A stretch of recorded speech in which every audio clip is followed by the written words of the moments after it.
Suppose the gravitational constant was just a teeny bit weaker than it is.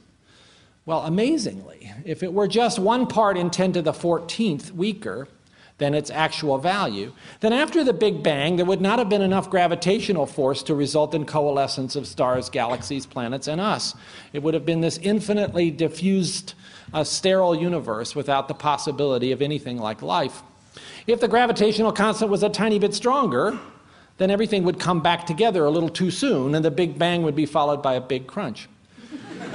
Not a pretty picture, because we needed the time, of course, for life to appear, and that time would not have been offered. So here you have a really interesting circumstance where this constant, which could have had almost any value you could imagine, happens to have exactly the precise value, and a very fine tolerance indeed, that makes life possible.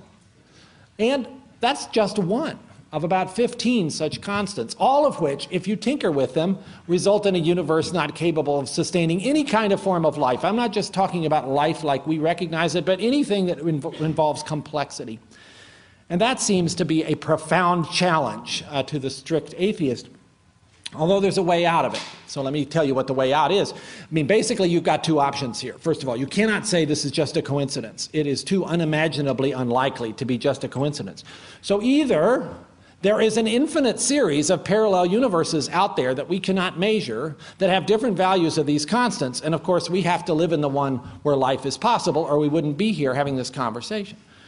Or you have to say that they were actually set on purpose. Now, which of those conclusions requires more faith?